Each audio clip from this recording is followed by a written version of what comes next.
we said, let's do it on film. You won't get these errors.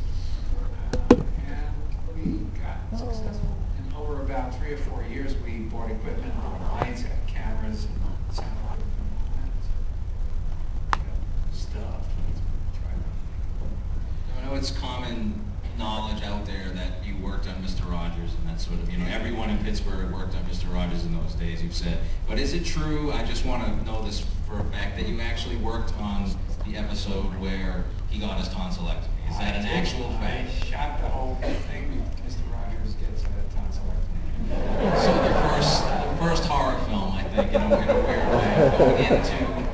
I think it maybe was the scariest movie I've ever made.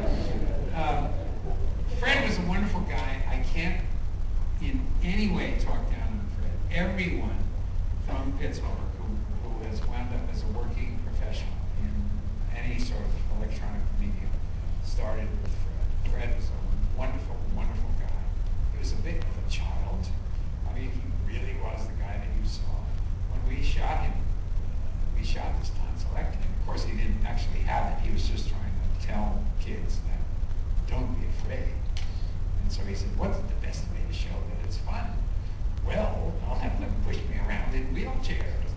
And that's what he did. And, but it was from the heart. I mean, he was a guy who was a very wealthy man who never had to grow up. And that translated completely. He tried to give the kids that sort of confidence in life and all that. I have nothing but respect for the guy.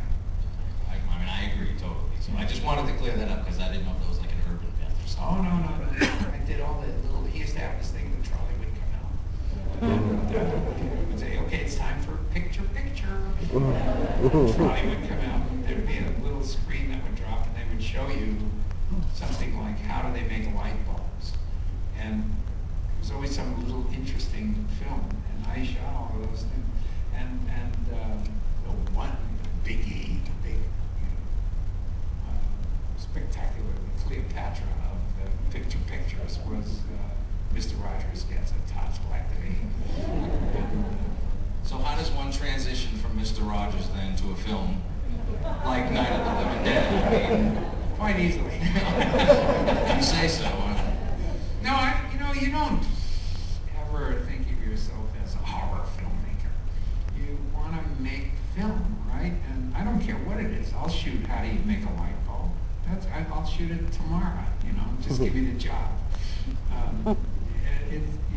What you are trying to do with the medium is to tell some kind of story. And, you don't categorize yourself. In the end, the industry categorizes you. Like I can't get arrested on anything but a horror film now, today.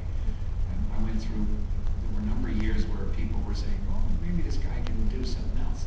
But everything that I tried, that was something else, never made me money. So, he's just a horror guy. Now, I happen to love the genre, and I don't, in fact, feel trapped because I'm able to make movies with a lot less difficulty about social issues, and so I'm able to make a social satire without having to parse every word and be very careful about the script. I glue zombies on it, and I can say anything I want. I can be. Is there something though that if you had the opportunity you would like to make that's not? I mean, is there a passion project that's out there for you that? I don't have a passion. I don't have a thing that I'm dying to do. There have been a couple of projects that have fallen apart that I really wanted to do. They blew up for one reason or another. And, obviously big disappointments, but I'm also, I'm in a very, peculiar place. I love what I'm doing. And I'm able to say what I want to say. I'm able to, slap society in the face, or slap Bush in the face, do whatever I want. Woo!